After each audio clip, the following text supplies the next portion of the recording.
गुडघ्यावरती पडून तोंडावरती पडतं ते, त्याचे 2 दात पडतात. त्याला उचलून तुम्ही दवाखान्यात नेतात, 100 रुपयाच्या ऐवजी 200 रुपये जातात की नाही?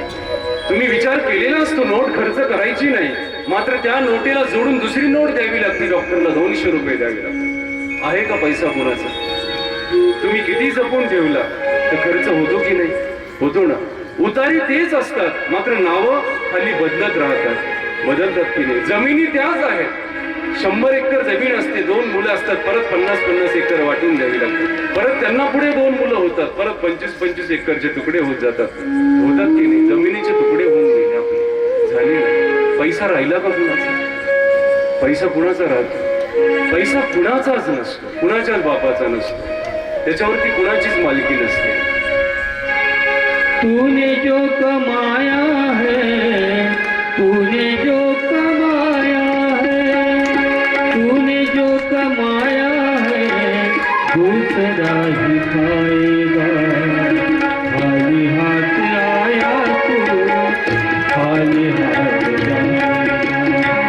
खाली हाथ आया, खाली हाथ जाएगा. तूने जो कमाया है, तूने जो कमाया है, तूने जो कमाया है, दूसरा ही खाएगा. खाली हाथ आया है, खाली हाथ जाएगा.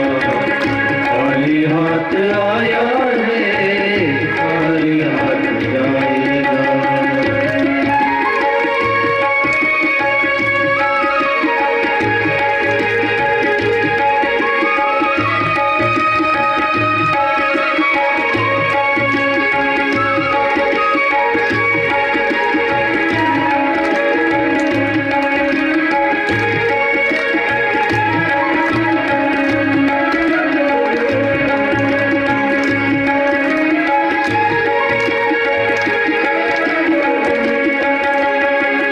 जब तक ये सांसें हैं, तब तक ये रिश्ता है. जब तक ये सांसें हैं, तब तक ये रिश्ता है.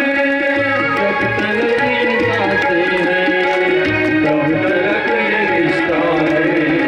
सांस की घड़ी टूटी तो रिश्ता टूट जाएगा.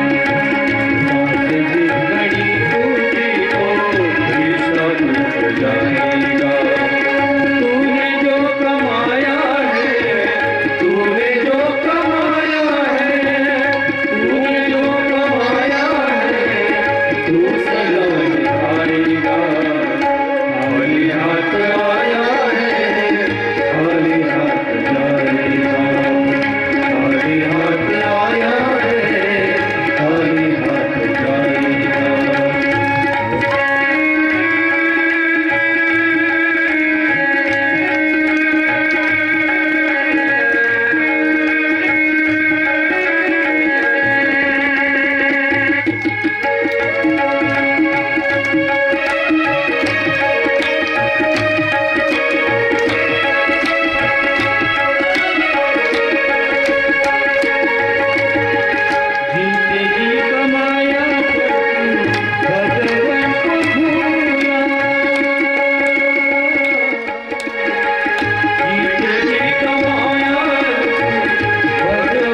पैसा असतो. असतो का 10ची नोट, 5ची नोट, 5चा ठोकळा, 10चा ठोकळा, काहीच नसतं. जो पाहुणा बघायला येतो ना तो हातामध्ये पैसे घालून जातो. मग ते पैशाची मूठ अशी घट्ट बसते ना, मरेपर्यंत सुटते का? ती मूठ अशी पक्की बसते. हे पंगत दे ना, नाही रे बा आपल्याकडे पैसा. अरे सप्त्याला पंगत दे, पैसे खर्च कर थोडी सत्कर्मासाठी. नाही रे बा आपलं जमतच नाही यावर्षी. हो की नाही? ती मूठ अशी पक्की बसते आणि मेल्यानंतर ती मूठ काळ अशी बाहेर काढतो. हात सपाट असतो पहा मेल्यानंतर. असतो का कुणाच्या हातात जाताना 100चा ठोकळा? असतो का 10ची नोट? काहीच नसतं, रिकामी हात असतात की नाही? राजा सिकंदर होता, तो जेव्हा मिला ना, मरण्याच्या अगोदर त्याने सांगितलं आपल्या प्रधानाला, अरे माझे हात बांधू नको जाताना तिरडीला. तोडलं काणे बांधायचे, सगळ्यांचे बांधलेले असतात, तुमचे काणे बांधायचे. तोडलं अरे लोकांना कळू दे, हा राजा सिकंदर रिकाम्या हाताने जन्माला आला आणि रिकाम्या हाताने जातो. आपण काय याच्यापेक्षा वेगळे आहोत का? कुणाचे हात भरून गेले जाताना वरती, कुणाचेच हात भरून गेले नाही. आणि म्हणून जोपर्यंत जिवंत आहात तोपर्यंत पैशाचा सदुपयोग तुम्हाला करता आला पाहिजे. पैशाच्या 3च अवस्था आहेत. आपल्याकडे जे धन असतं ना त्याच्या 3च अवस्था असतात. लक्षात ठेवा आज कान उघडून तुम्ही. मग तुम्हाला खर्च कशासाठी करायचा याचा विचार तुम्ही करू शकता. पैशाच्या 3च अवस्था असतात. कोणत्या माहिती आहे तुम्हाला? पहिली अवस्था पैशाची उत्तम अवस्था म्हणजे दान देणं. ही पैशाची उत्तम अवस्था आहे. जसं तारुण्य आपली उत्तम अवस्था असते तारुण्य, तसं पैशाचं तारुण्य म्हणजे दान देणं. तुम्ही 1 रुपया दान केला ना तो जन्मोजन्मी तुमच्या सोबत वाढत येऊ शकतो. आज 1 दिला, उद्या 10 द्याल, परवा 100 द्याल, मग 1000 द्याल, 2000 द्याल, 10,000. तुमची ऐपत वाढत जाईल. आणि जर आपण 1 रुपया सुद्धा जर देऊ शकलो नाही ना, भिकार पण आल्याशिवाय राहणार नाही. तुम्हाला पहा तुम्ही, भिकार पण आल्याशिवाय राहणार नाही. हे सत्य आहे, तत्व आहे, सिद्धांत आहे. तुम्ही जर दान दिलं नाही ना कधीच जीवनामध्ये तर दारिद्र्य आल्याशिवाय राहत नाही आपल्याला. मात्र 1 रुपया जर दान केला तर तो वाढत गेल्याशिवाय राहत नाही, वाढत जातो तो. म्हणून पैशाची उत्तम अवस्था म्हणजे दान, पहिली अवस्था. दुसरी अवस्था म्हणजे भोग, त्याचा स्वतः उपभोग घ्या पैशाचा. आपण घेतो का? फार चपला फाटून जातात, सांबाराकडे येऊन शिवून घेतो. असताच खिशात 500 रुपये, मात्र चप्पल घेऊ वाटत नाही स्वतःसाठी. मग काय करायचे ते पैसे साचून? एकतर स्वतःसाठी उपभोग घ्या त्या पैशाचा. चांगले कपडे घेऊ वाटले घ्या, जास्त पैसा असेल गाडी घेऊ वाटली घ्या, जास्त पैसे असेल चांगलं घर बांधू वाटलं बांधून टाका. कुणासाठी जपून ठेवता? पुढची पिढी चांगली निघेलच तुमची. कशावरून? तुम्ही का असं मेल्यासारखं जगता? करा ना, चांगली साडी घेऊ वाटली घेऊन टाका, चांगला कपडा घेऊ वाटला घेऊन टाका, स्वतःसाठी उपभोग घ्या. नाहीतर ते मग तिसरी अवस्था ठरलेली पैशाची. कोणती अवस्था तिसरी? कोणती? नाश. तिसरी अवस्था म्हणजे नाश. तुम्ही गेल्यानंतर तुमचा धनाचा नाश होणार. पुढची पिढी दारुडी निघेल, बेवडी निघेल, काही सांगता येत नाही. त्याचा नाश होणार आहे. म्हणून एकतर दान करा, एकतर स्वतः खर्च करा, नाहीतर तिसरी अवस्था नाश ठरलेली आहे. आपण स्वतःसाठी तरी कुठे खर्च करतो?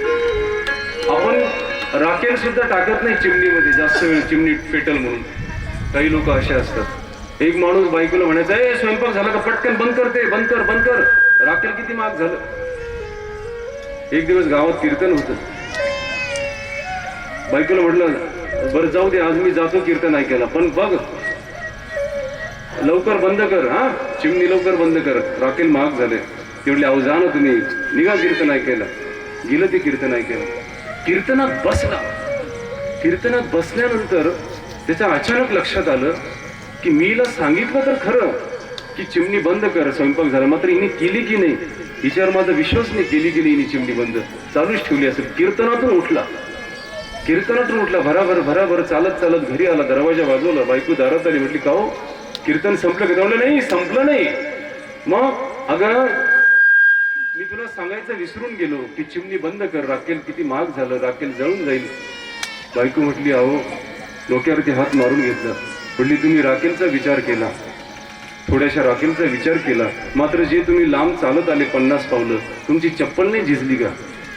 तोडलं, मला काही वेडी समजली का? हे बघ चप्पल मी हातात घेऊन आलो.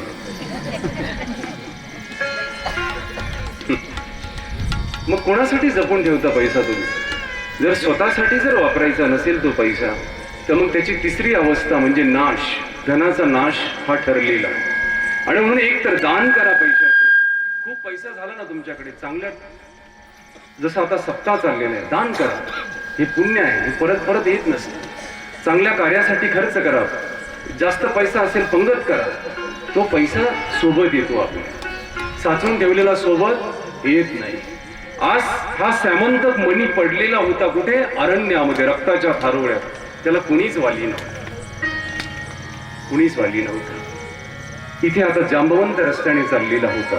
तर जांबवंताने पाहिलं रक्ताच्या थारोळ्यात मणी पडलेला आहे. प्रेत कुणाचाही लक्षातच आलं नाही. त्याच्या रक्ताच्या थारोळ्यात प्रेत पडलेलं होतं, कुणाचंही लक्षातच आलं नाही, लक्षातच आलं नाही. त्याने तो मणी उचलला, झुळझुळ पाण्यात स्वच्छ धुतला आणि तो मणी घेऊन आपल्या गुंफेमध्ये आला, तो गुफेत आला. इकडे मात्र जो सत्राजित होता तो गोंधळला. तो म्हटला, आठवडा झाला, 7 दिवस झाले, माझा भाऊ आणखी आला कसा? अगोदर चिंतातूर झाला, मग संशयखोर झाला. तो त्याने संशय देवावरती घेतला, द्वारिकानाथाने. त्याने सभा बोलावली, सभा भरवली, मोठी सभा द्वारकेमध्ये. वसुदेव बसलेले होते, द्वारिकानाथ बसलेले होते, बलराम बसलेले होते, सर्व सभासद बसलेले होते. आणि त्याने त्या सभासदांमध्ये उभा राहून मोठ्याने गर्जना केली, हे वसुदेव, तुझ्या पुत्रावरती माझा आरोप आहे.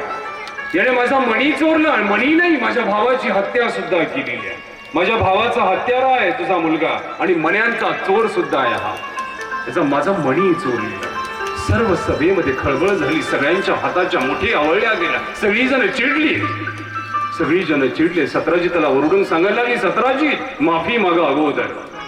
अहो, द्वारिकानाथ आहेत, ते सोन्याची नगरी आहे, त्यांनी तुमचा मणी का म्हणून घ्यावं?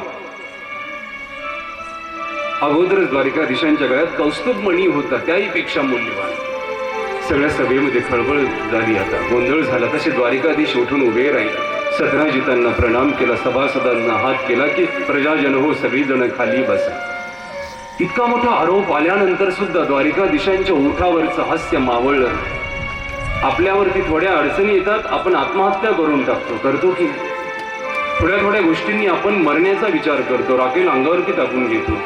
आणि हास्य तर आपल्यापासून हजारो मैल दूर असतं, आपल्या चेहऱ्यापासून, हो की नाही? त्या फोटोग्राफरलाही सांगायला लागतं, हात जोडून, अहो हसा ना थोडं, हा की नाही?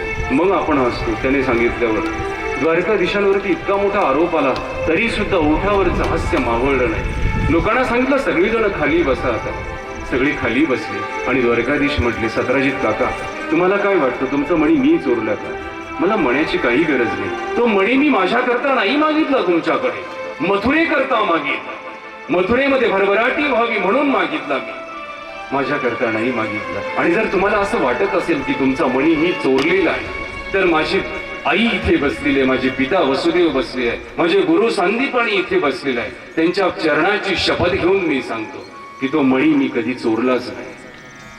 आणि जर तुम्हाला तसं वाटतच असेल, तर मी माझ्या पित्याच्या चरणाची शपथ घेऊन सांगतो की तुमचा मणी कुठे जरी असला ना, पाताळात असो की आकाशात कुठे असो, तो मी शोधून आणून देईल तुम्हाला. सगळ्यांनी प्रचंड टाळ्या वाजवल्या. आणि आता द्वारिकाधीश रुक्मिणी पुढे येऊन उभे राहिले. आणि रुक्मिणीने आक्षेपण केलं, आपल्या पतीचं आक्षेपण केलं. अगदी दीप उजळलेले होते, आणि उजळलेल्या त्या दीपावरून आपली ओंजळी फिरवली द्वारिकाधीशांनी. आणि तो हात आपल्या चेहऱ्यावरती मुरवत रुक्मिणीकडे पाहत द्वारिकाधीश म्हणजे, रुक्मिणी, तुला काय वाटतं, तो मणी येईल का परत आपल्याकडे? मी आणू शकेल का त्या मण्याला? रुक्मिणी होती, माझ्या पतीवरती विश्वास आहे की मणी आणल्याशिवाय ते येणार नाहीत. पण बघा रुक्मिणी, तो मणी आहे, तो एकटा नाही येणार, त्याच्याबरोबर कुठली तरी अडचण निश्चितपणे या द्वारकेत येणार, कुठली तरी समस्या घेऊन तो मणी येणार. तसं रुक्मिणी मिश्किलपणे हसली. द्वारिकानाथांची थट्टा तिच्या लक्षात आली. आणि द्वारिकाधीश आता रथ घेऊन त्या अरण्यामध्ये आलेले होते. एक गुफा दिसली, त्या गुफेच्या समोर पावलं दिसली जांबवंताची. त्या पावलांच्या पुढे जाळलेलं प्रेत दिसलं प्रसेनाचं. आणि अंदाज आला द्वारिकाधीशांच्या. सगळ्यांना सांगितलं, आता मध्ये मी एकटाच जाणार, कोणीही मध्ये येऊ नका. आणि सगळी सेना बाहेर उभी राहिली. जेव्हा माणूस अडचणीत असतो, दुःखात असतो, तेव्हा फक्त एकटा असतो माणूस. सुखामध्ये तुम्हाला सगळे साथी असतात, सोबती असतात. दुःखामध्ये तुमच्या सोबत कोणीही नसतं. म्हणून आपलं सांगितलं की दुःखामध्ये घाबरू नकोस, तुला एकट्याला उडायचं आहे या आकाशामध्ये. चाहे भीड़ बहुत अंबर पर उड़ना तुझे अकेला है, दुख में मत घबराना पंछी, ये जग दुख का मेला है.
प्रवेश केला. सर्व माणसं आजूबाजूला उभी होती. गुहेत प्रवेश केला आणि समोर तो जांबवंत होता. त्याच्या बरोबर युद्ध सुरू झालं. आता त्या मण्या करताना तो मणी तिथेच होता. तो देण्याकरता तयार नव्हता. 1 दिवस नाही, 2 दिवस नाही, 3 दिवस नाही, 7 आठवडे दोघांमध्ये युद्ध चाललेलं होतं. लाता बुक्क्यांनी प्रहार केल्या जात होता. इकडे मात्र द्वारकेमध्ये सर्व द्वारका कासावीस झालेली होती. रुक्मिणी माता कासावीस झाली. सतराजितांना सगळीजण शिव्या देत होती. सतराजित, तुमच्यामुळे द्वारकाधीशांवरती ही वेळ आली द्वारकेत बाहेर राहण्याची. आज आठवडा उलटून गेला, 2 आठवडे उलटून गेले, तरी सुद्धा द्वारकानाथ या द्वारकेत दिसत नव्हते. सर्व द्वारका सोनी झाली होती, ओसाड झाली होती. सर्व द्वारका, कुणाला अन्न गोड लागत नव्हतं, कुणाला पाणी गोड लागत नव्हतं. सर्व द्वारका सुनी झाली होती. आणि कुठून तरी समाचार आला द्वारकेमध्ये की सायंकाळच्या वेळेला द्वारकाधीश येणार आहे द्वारकेमध्ये. सर्व द्वारका लखलखाटून गेली. अगदी दिवे लावल्या गेले घराघरांपुढे, रांगोळ्या काढल्या गेल्या घराघरांपुढे, अगदी तोरणं लावल्या गेली दारादारांना, गुढ्या उभारल्या गेल्या. आणि द्वारकाधीश तो मणी घेऊन, त्या मण्यासोबत त्या जांबवंताची कन्या होती, त्याने मागणी घातली की त्याच्या नात्याने. तो म्हटला, द्वारिकाधीश, हा मणी मी तुम्हाला तेव्हाच देईन जर तुम्ही माझ्या मुलीशी विवाह केला तर. द्वारकाधीश म्हटले, मणी तर मला हवा आहे, मात्र विवाह कशाला करायचा? तो म्हटला, हो, विवाह केल्याशिवाय हा मणी भेटणार. देवाला तिथे विवाह करावा लागला त्या जांबवंतीशी. मग तो मणी मिळाला. मण्याला घेऊन आणि त्या नवकन्येला घेऊन, नवविवाहिता पत्नीला घेऊन द्वारकाधीश आता त्या द्वारकेत परत आले. आलेल्या द्वारकाधीशांचा रथ पाहिला आणि सर्व द्वारका आनंदाने नाचायला लागली. आणि रथ आता द्वारकेत आला. रुक्मिणीच्या महालापुढे उभा राहिला. आलेल्या रुक्मिणीने अक्षौणाचं ताट आणलं आणि बघितलं द्वारकाधीश रथातनं उतरले. आणि त्यांच्या पाठोपाठ काय उतरलं? समस्या उतरली. द्वारकाधीश जातानाच म्हटले ते रुक्मिणीला, तो मणी आहे, एकट्याने येणार, समस्या आणेल कुठली तरी येताना. आणि रुक्मिणीच्या चटके लक्षात आलं, पतीच्या बोलण्याचा भाव लक्षात आला की ही समस्या आहे. आणि म्हणून तिचं सुद्धा स्वागत केलं रुक्मिणीने, उदार अंतकरणाने स्वागत केलं. तिला छातीशी घट्ट कवटाळलं त्या जांबवंतीला. भिरभिरत्या नजरेने पाहत होती. आता मणी मिळाला, जांबवंती नावाची दुसरी पत्नी मिळाली. आता सर्व सभा भरलेली होती. सतराजित उभा होता आणि सतराजितांना त्या सर्व सभेमध्ये तो मणी द्वारकाधीशांनी परत दिला आणि सर्व इतिहास सांगितला, त्या मण्याचा प्रवास सांगितला. सतराजित खजील झाला मनामध्ये. तो म्हणता, मी किती वेडा, मी द्वारकानाथावरती इतका मोठा आरोप केला एका मण्याकरता. माझी प्रतिमा मी खराब करून घेतली आज सर्व द्वारकेच्या नजरेमध्ये. आज माझी किंमत उतरून गेली सर्व द्वारकेच्या नजरेमध्ये की इतक्या छोट्याशा शुल्लक मण्याकरता मी सगळ्यांच्या गळ्यातला मणी असलेला द्वारकाधीशांवरती चक्क आरोप घेतला, चोरीचा आरोप. खजील झाला तो. द्वारकाधीश म्हटले, सतराजित काका, हा तुमचा मणी आणि नमस्कार तुम्हाला. तसं द्वारकाधीशांच्या हातात घट्ट हात पकडतो. सतराजित काका म्हटलं, नाही द्वारकाधीश, हा मणी मी तेव्हाच घेईन तेव्हाच गेलं. जर माझ्या मुलीशी तू विवाह करशील, सत्यभामेशी. सर्व सभा आता म्हटली द्वारिकाधीश की जय हो. ते म्हटले बघा ना, आता एका मण्याने दोन दोन समस्या जीवनात आल्या. मणी तर आला, मात्र दोन पत्न्या द्वारिकाधीशांना कराव्या लागल्या त्या मण्यामुळे. आता हा सुद्धा ऐकायला तयार नव्हता सत्यजित काका. हा म्हटलं माझ्या मुलीशी विवाह केला तरच मी असं मानेल की तू मला क्षमा केली म्हणून. तोपर्यंत मी असं समजणार नाही की तू मला क्षमा केली. आता नाईलाजाने देवाला परत त्या सत्यभामेशी विवाह करावा लागला. प्रशस्त मंडप टाकल्या गेला होता. परत तितकेच ब्राह्मण आले. तेवढाच खर्च आता द्वारकेला येणार होता. परत तितकंच ताकदीचं लग्न होणार होतं. आणि त्या लग्न समारंभामध्ये सर्व द्वारका न्हावून निघत होते. यम ब्रह्मा वरुणेंद्र रुद्र मरुत सुरवंती दिव्ये स्तवेर वेदे पदक्रमोपनिषदे गायन्त्यं सामगा ध्यानावस्थिततद्गतेन मनसा पश्यन्त्यं योगिनो यशान्तं विदुसुरासुरगणा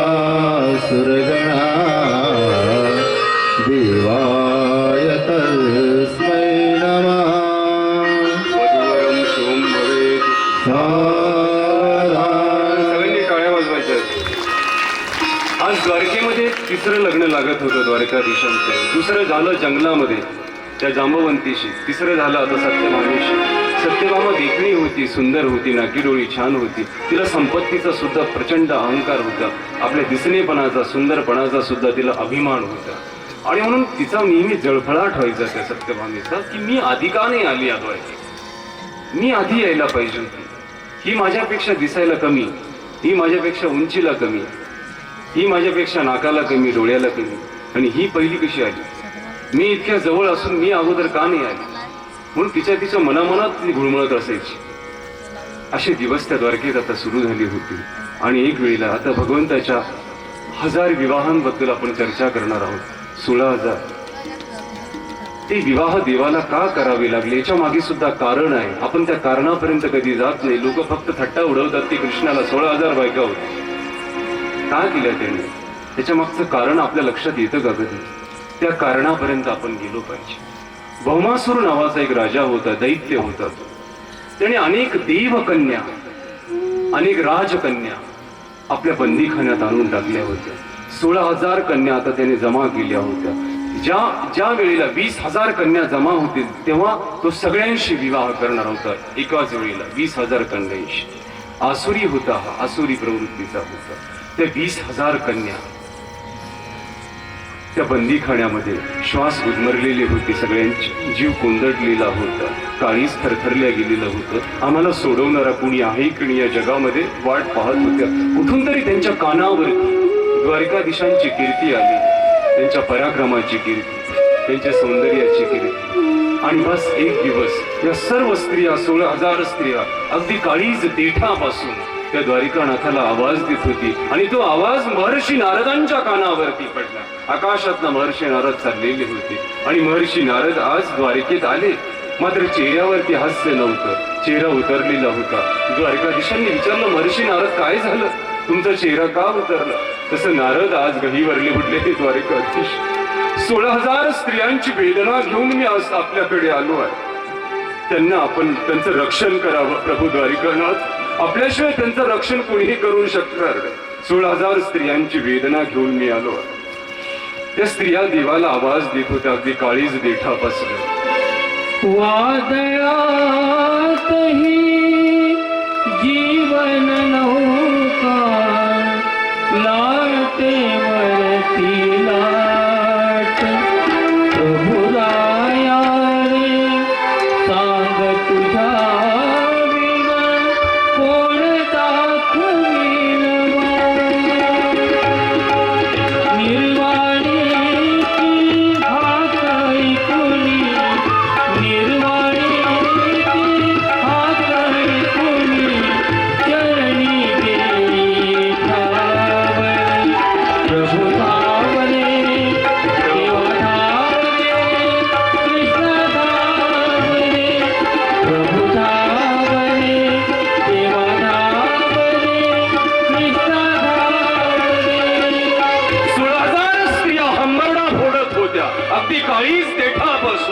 डोळ्यात अश्रू जमा झाले होते, हात जोडल्या गेलेले होते द्वारिकेच्या दिशेने. हे द्वारिकानाथ, हे श्रीकृष्ण कन्हैया, तुझ्याशिवाय आमचं रक्षण कोणीही करू शकणार नाही. आमचं रक्षण तूच करू शकतो प्रभू, आमचं रक्षण करू शकतो.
त्या करुण स्त्रियांचा हंबरडा ऐकून आकाशात देवलोक सुद्धा जमा झाली, सर्व थरथरत होते.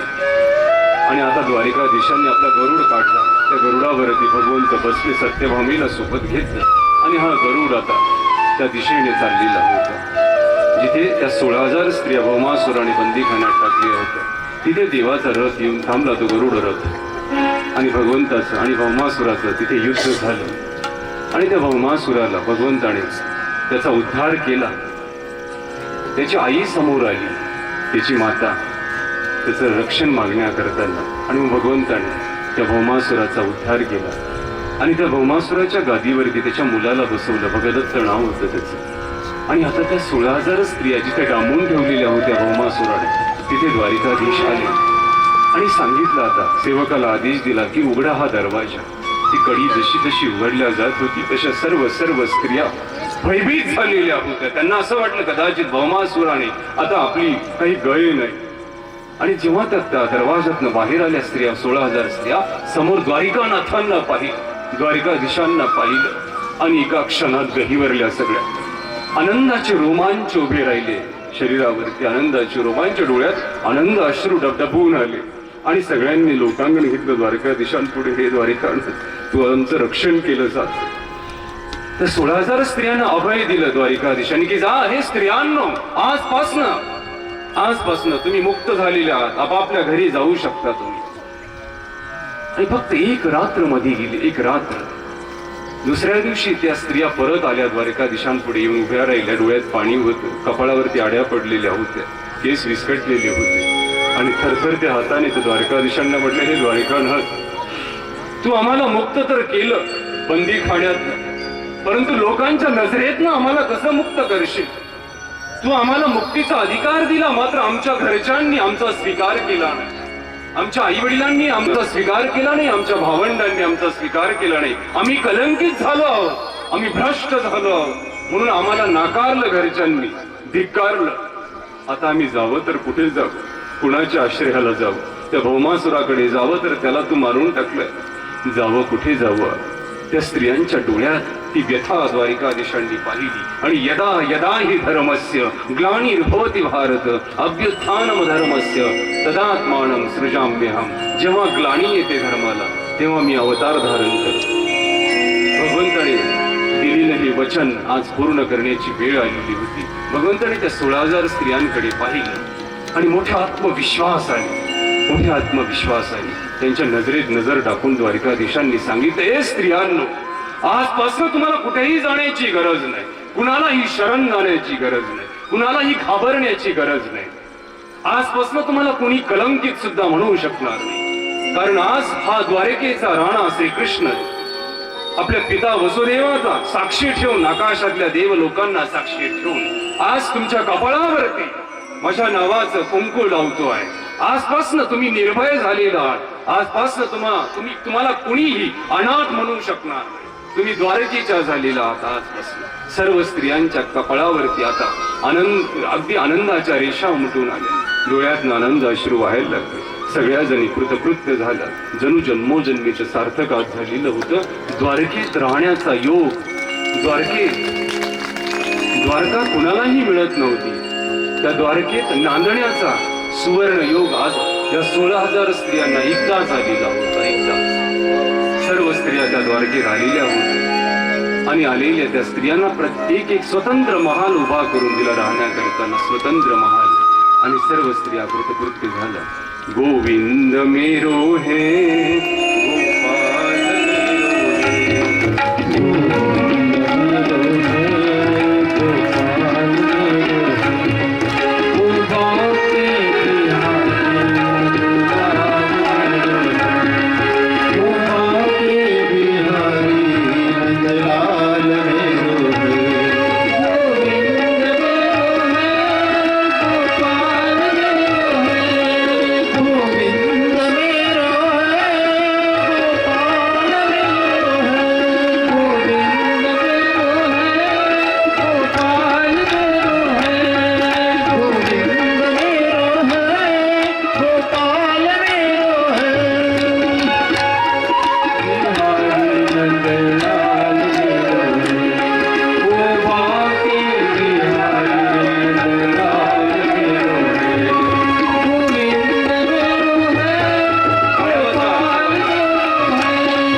आलेल्या त्या 16,000 स्त्रियांचं स्वागत रुक्मिणी मातेने अगदी उदार मनाने केले.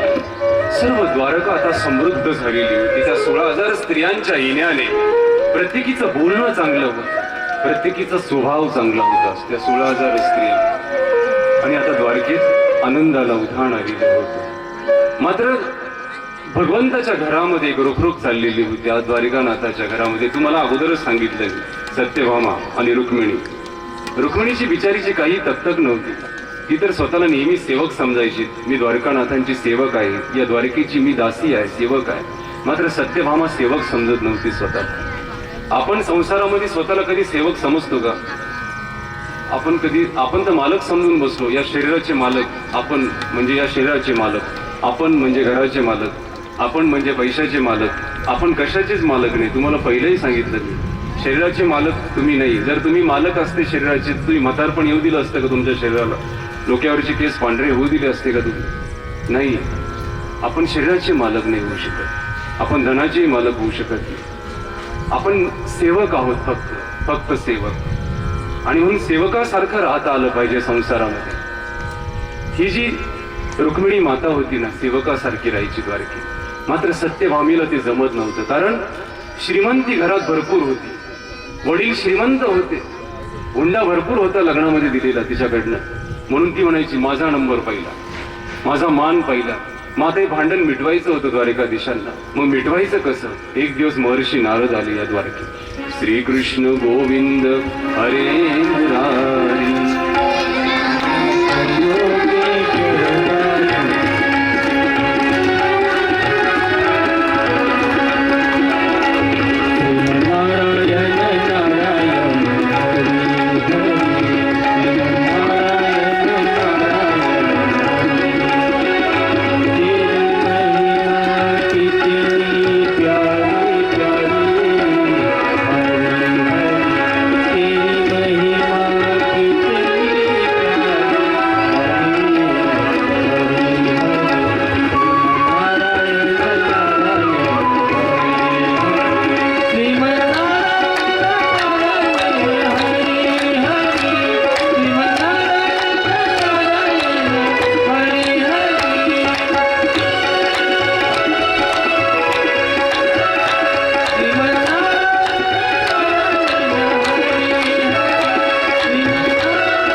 सकाळची वेळ होती. आता पाखरं आकाशात भरारी घेत होते. चिवचिवाट कानावरती पडत होता.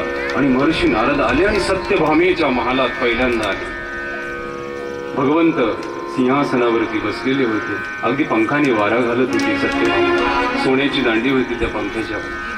आधी हळुवारपणे वारा घालत होती. तसं नारदांचं आगमन झालं. द्वारकाधीशांनी प्रणाम केला नारदांना. त्यांचा आदर सत्कार केला. गळ्यात पुष्पांची माळ घातली. नारद आता सिंहासनावरती बसले. आणि नारदांनी पूर्ण आदरातिथ्य घेतलं. आता सत्यभामेचं पूर्ण आदरातिथ्य घेतलं. फळाहार झाला, सगळं झालं व्यवस्थित आदरातिथ्य. आणि मग नारद हळूच करून सत्यभामा म्हणतो, सत्यभामा जी नारदजी, मी जेव्हा केव्हा येतो द्वारिकाधीश मला तुझ्याच महालात दिसतात. आता एकदम नाक पुढ्या ताणत ती म्हटली, हो मग आपलं सौंदर्य आहेच तसं, आपलं नाक आहेच तसं, आपले डोळे, आपण गोरे दिसतो ना, हे द्वारकाधीश जाऊ शकत नाही आपल्याला सोडून. ती अहंकाराची भाषा बोलली. आता द्वारिकानाथ बाहेर निघून गेले होते. तसं सत्यभामा चटकन जवळ आली नारदांच्या. म्हणजे नारद, हे सगळं बरे आहे, ठीक आहे, मात्र एक गोष्ट मला सांगा की हा द्वारिकाधीश माझा पती हा फक्त माझ्या एकटीचाच असला पाहिजे आणि जन्मोजन्मी तो मला एकटीलाच मिळाला पाहिजे, असा कुठला उपाय आहे का तुमच्या धर्मग्रंथात? तसं नारद म्हटले, डोक्याला हात लावून बसले. नारद म्हटले, आता काय प्रकार झाला? हात दाखवून अवलक्षणपणा उगाच म्हटलो मी हिला, सत्यभामा नेहमी तुझ्या घरात दिसतात श्रीकृष्ण. ते द्वारिकाधीश काय म्हणतील?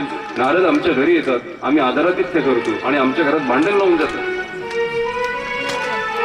ते म्हणजे जाऊ दे ना सत्यभामा, काय या भानगडीत पडतेस तू? तुझं सौंदर्य चांगलं आहे ना देवाला बांधून ठेवण्यासाठी. तुम्ही नाही नाही नाही नारदजी, नाही, हे सौंदर्य किती दिवस राहील माझं, हो की नाही? त्याही पलीकडे फक्त माझ्या धाकात ते द्वारिकाधीश राहिले पाहिजे, असा उपाय सांगा. नारद म्हटले आता काय करावं, काय सांगावं. नारदांनी इकडे इकडे बघितलं. सत्यभामा इकडे सत्यभामा जवळ आहे. सत्यभामा जवळ आली. म्हटलं एक उपाय आहे सत्यभामा. म्हणजे काय उपाय? म्हणे आजचा दिवस एकदम चांगला. म्हटले कसा? म्हणे आज एक असा मुहूर्त आहे की जी वस्तू आपण दान देऊन आज ती वस्तू अनंत पटीने अनंत वेळा तुला मिळू शकेल. ती अनंत वेळा तुला मिळू शकेल. येतेस का? तुझ्या आवडीची वस्तू तू दान देऊन टाक. तुला काय आवडतं? तसं सत्यभामा चटकन म्हटली द्वारिकाधीश. तिने पटकन पाणी आणलं आणि नारदांनी सांगितलं सत्यभामेला चल आता संकल्प सोड माझ्या हातावरती. तिने पटकन हातात पाणी घेतलं आणि संकल्प सोडून झालं श्रीकृष्णार्पण नमस्तु. आणि बस त्या क्षणाला आता महर्षी नारद तिथून उठले आणि द्वारिकाधीशांच्या जवळ म्हणले द्वारिकाधीश चला आता इथनं निघा. एवढी कुठे? आता ही राजवस्त्र काढून ठेवा अंगावरची, संन्यासाची वस्त्र घाला आता तुम्ही. एवढे का? तुमच्या पत्नीने आम्हाला दान देऊन टाकलं तुम्हाला आणि दान दिलेली वस्तू सोबत न्यायची असते, ठेवायची नसते. चला पटकन कपडे आता दुसरे घातले संन्यासाचे कपडे द्वारिकाधीशांना आणि राजवस्त्र काढून ठेवले आणि द्वारिकाधीशांना घेऊन नारद आता रुक्मिणीच्या महालात आले. रुक्मिणीने पाहिलं आपल्या पतीच्या अंगावरती हे संन्यासाचे कपडे. तिला काही कळालं नाही. तसं नारद म्हणले रुक्मिणी गडबडू नको, मी तुला सांगतो. सत्यभामेने द्वारिकाधीशांना मला अर्पण केलेलं आहे आणि अर्पण केलेली वस्तू मी ठेवत नसतो, सोबत नेत असतो. आता मी यांना घेऊन जाणार सोबत. कासावीस झाली रुक्मिणी. 16,000 स्त्रियांना कळालं.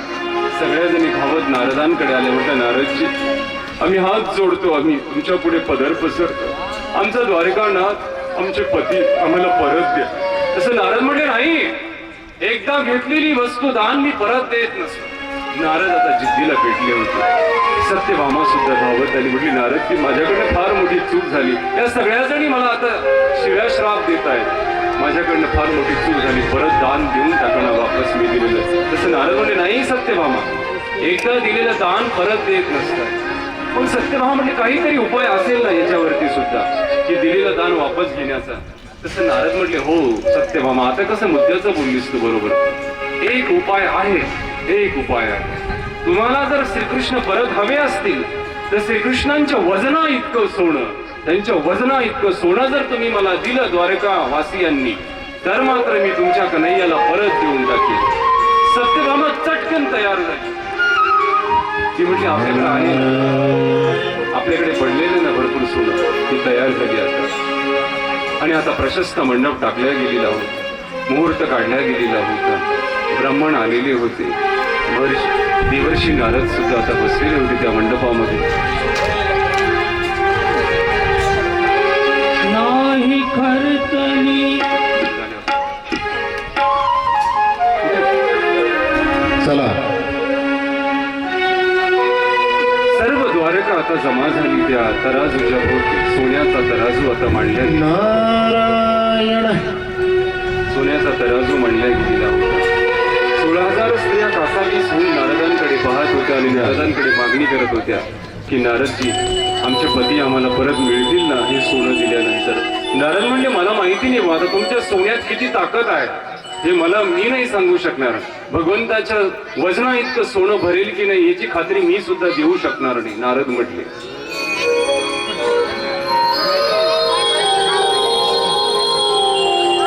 आणि आता सत्यभामा अगदी तोऱ्याने चालत त्या तराजूच्या जवळ आली.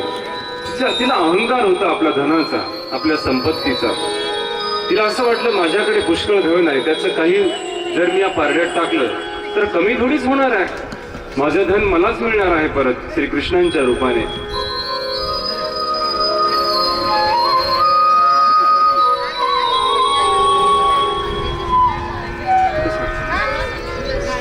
तोपर्यंत आपण गजर घेऊ, तोपर्यंत आपलं सोनं इथे येऊन पोहोचतं होईल दराजोपर्यंत.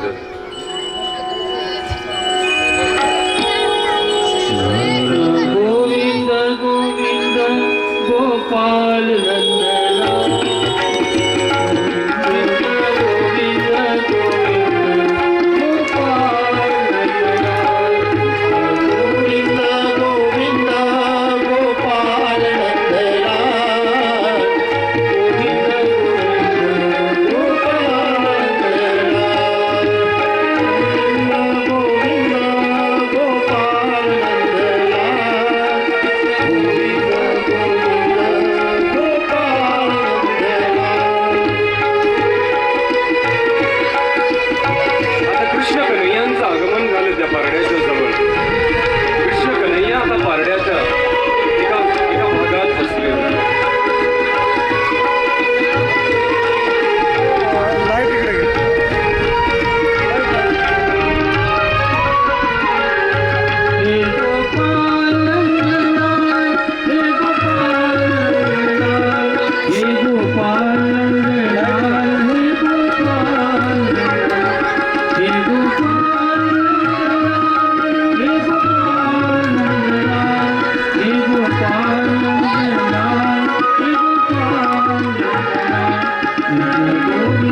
द्वारिकानाथांना एका पारड्यात बसवण्यात आलेलं होतं.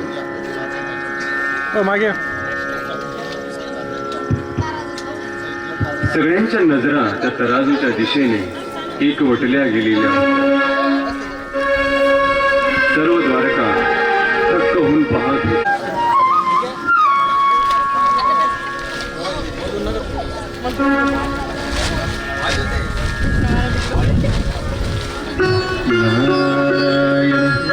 नारद गंमत पाहत होते सत्यभामेच्या त्या सोन्या नाण्यांची. किती वजना इतकं भरेल की नाही. नारदांनाही मोठी पंचायत पडली आता.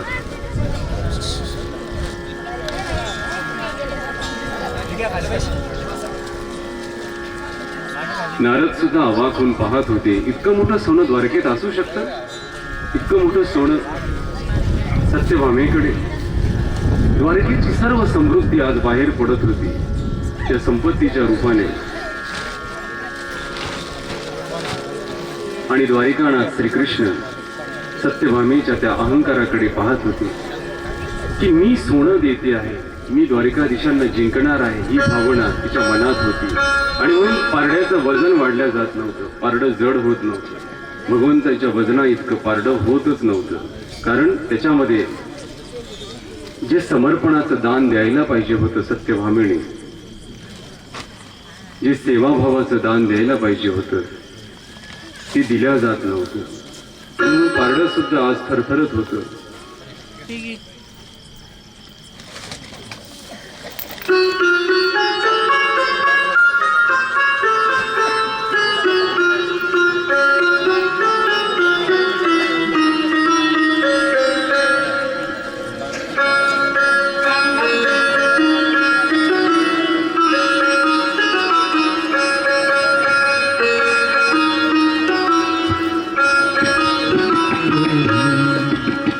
सर्व ब्राह्मण लोक अगदी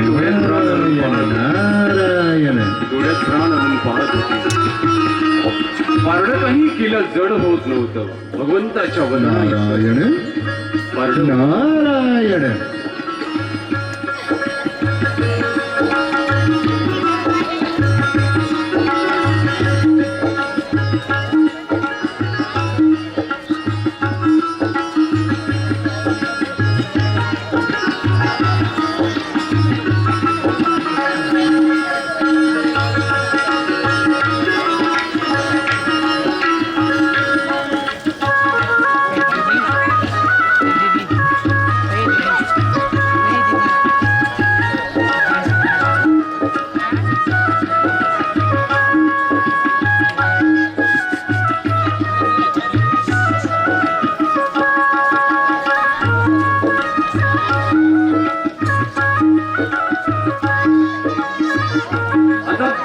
टाकल्या जाणाऱ्या सोन्यांनी सत्यभामेच्या अहंकाराला ओहोटी लागली. आता तिच्या लक्षात आलं आपलं सर्व सोनं संपून गेलं. मात्र भगवंतांच्या वजना इतकं ते पारडं झालंच नाही. सत्यभामेचा अहंकार एका क्षणात गळून पडलाच.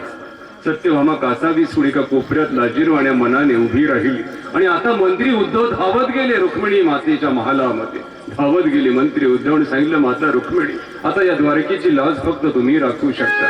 आपण चालावं आणि द्वारकानाथांना आपण जिंकून घ्यावं. तसं रुक्मिणीने चालता चालता एक पान तोडलं. एका भरजरी वस्त्रात ते ठेवलं एका ताटामध्ये. आणि ते ताट घेऊन द्वारकानाथांच्या समोर येऊन उभी राहिली. द्वारकानाथांना प्रणाम केला. महर्षी नारदांना प्रणाम केला. आणि त्या पारड्याच्या भोवती एक प्रदक्षिणा मारली रुक्मिणी मातेने. पारड्याच्या भोवती एक प्रदक्षिणा मारली अगदी नम्रपणे. तिचा मनाचा कोपरा आणि कोपरा आज भगवंताला सांगत होता, हे द्वारिकानाथ, त्या संपूर्ण द्वारकेची मी महाराणी जरी असली ना तरी सुद्धा इथे माझ्या मालकीचं असं काहीही नाही. तू माझा पती आहेस म्हणून मी इथे मालकीन आहे. आणि म्हणून माझा मालकीनीपणा हा फक्त तुझ्यावरती अवलंबून आहे. मी माझं असं तुला काहीच देऊ शकणार नाही. माझ्याकडे देण्यासारखं काहीही नाही. फक्त एक पान आहे माझ्या हातामध्ये, जे मी तुला प्रसन्न मनाने अगदी मनाच्या खोलवर भावनेने समर्पित करणार आहे. प्रभू, त्याचा आपण स्वीकार करावा आणि या माझ्या पदरात आपल्या प्रसन्नतेचं, आपल्या प्रेमाचं दान टाकावं. आणि म्हणून सत्यभामेने हातात ते पान घेतलं आणि अगदी हळुवारपणे त्या तराजूला त्या पानाचा स्पर्श केला. त्या तराजूत ते पान आता त्या तराजूत ते पान आता पडते पडतं तेच एकदम तराजू जड झाला आणि भगवंताचं पारडं एका क्षणात वरती गेलं. सर्व द्वारकेने टाळ्या वाजवल्या. रुक्मिणी मातेने एका क्षणात एका पानाने देवाला जिंकून द्वारकेचं वैभव द्वारकेला परत मिळवून दिलं. आकाशात देवलोक सुद्धा थक्क झाली. नारद सुद्धा एकदम थक्क होऊन गेले. नारद चकित झाले. नारदांना असं वाटत होतं की आता द्वारिकानाथांना मीच घेऊन जाणार आहे. मात्र रुक्मिणी मातेच्या एका पानाने किमया केली आणि द्वारकानाथांच्या वजना इतकं दान तिने एका पानाच्या रूपाने दिलं. सत्यभामेने त्याही क्षणाला नाक मुरडलं. मात्र तिला आता पर्याय नव्हता. तिच्यातनं अहंकार पूर्णपणे पुसल्या गेलेला होता आणि ती रुक्मिणी मातेला म्हटली, ताई तूच मोठी आहेस. तुझ्याशिवाय द्वारिकानाथांना कुणीही जिंकू शकणार नाही. त्यांच्या मनावरती तू राज्य करते आहेस. त्यांच्या मनावरती तू राज्य करते आहेस आणि तुझंच राज्य राहील त्यांच्या मनावरती. मी मात्र दासी आहे. आज तिच्यातला अहंकार पूर्णपणे उतरून गेलेला होता. भगवंत द्वारिकाधीशांनी आपल्या घरातलं भांडण अगदी सहजपणे सोडून टाकलं. सवती मत्सर अगदी सहजपणे दूर करून टाकलं आणि एका क्षणात द्वारकेच्या ओठावरती हसू उभं केलं, स्मित हास्य. नाही खर्चली कवडी दमडी नाही वेचला. टाळ्या वाजवा सर्वांनी, हात वर करा.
अतिशय सुंदर असा प्रसंग आपल्या समोर आज उभा केला गेलेला आहे. भगवंताची तुला माता रुक्मिणीने एका पानाने केलेली आहे आणि सत्यभामेतला अहंकार आज द्वारिकाधीशांनी पूर्णपणे पुसून टाकलेला आहे.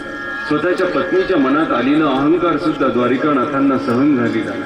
मग आपल्या जीवनामध्ये जगत असताना आपण एकच गोष्ट बाजूला ठेवून जगलं पाहिजे, ते म्हणजे आपल्यातला अहंकार, आपल्यातला अभिमान बाजूला ठेवून आपल्याला जीवन जगता आलं पाहिजे.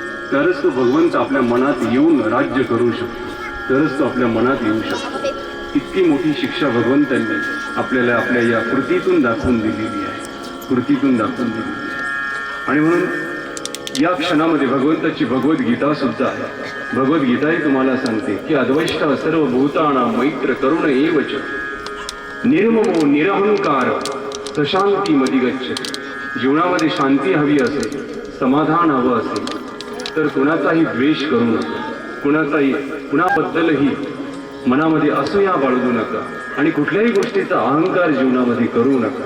हे भगवद्गीतेचं तत्वज्ञान द्वारिकाधीशांनी आपल्या कृतीतून आपल्याला आज दाखवून दिलेलं आहे. आणि ही कृती आपण आपल्या मनामध्ये साचवायची आहे, मनामध्ये गिरवायची आहे आणि आपल्या जीवनाला आनंदी करायचा आहे. असा हा द्वारकेत जन्माला आलेला हा सुवर्ण क्षण आज आपण आपल्या डोळ्यांनी पाहिलेला आहे. कथेच्या रूपाने तो श्रवणही केलेला आहे. आजचा आपल्या कथेचा हा 6वा दिवस आहे. कथेचा जो ओघ आहे आपला हा मनाला प्रसन्नता देणारा आहे. उद्या कथेचा 7वा दिवस आहे. उद्या आपण अशाच प्रकारे सुदामाची आणि श्रीकृष्णांची झालेली भेट, ती अतूट भेट आहे. मैत्रीची भेट, भक्तीची भेट, प्रेमाची भेट ही सुदामाची आणि श्रीकृष्णांची आहे. ती सुद्धा उद्या आपण या सभामंडपामध्ये अगदी डोळे भरून पाहणार आहोत. उद्या आपल्या कार्यक्रमाचा हा 7वा दिवस आहे. उद्या आज आपल्या या कथेच्या 6व्या दिवशी आपल्या कथेला अगदी उत्साहपूर्ण मनाने भेट देण्याकरताना या ठिकाणी उपस्थित असलेले माननीय आदरणीय श्रीमान सद्भक्त रामू काका शेळके ते या ठिकाणी उपस्थित आहेत. सर्वांनी टाळ्या वाजवून त्यांचं स्वागत करायचं आहे.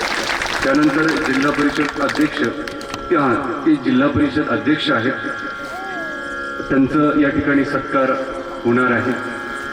त्यांच्या भावी जीवनामध्ये असंच यशस्वी कार्य त्यांच्या हातात घडत राहो. त्यांना परमेश्वर धर्म कार्य करण्याची नवी उमेद प्रदान करो. एवढंच आपण या ठिकाणी त्यांच्यासाठी चिंतन करायचं आहे. या समोर या. सन्माननीय रामूकाका शेळके,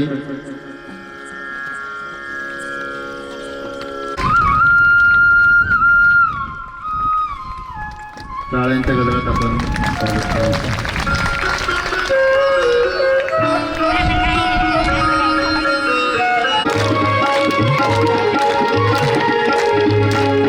आरती कुंज बिहारी श्रीहर कृष्ण मुरारी. आरती कुंज बिहारी श्रीहर कृष्ण मुरारी.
सर्वे सन्तु निरामयाः सर्वे भद्राणि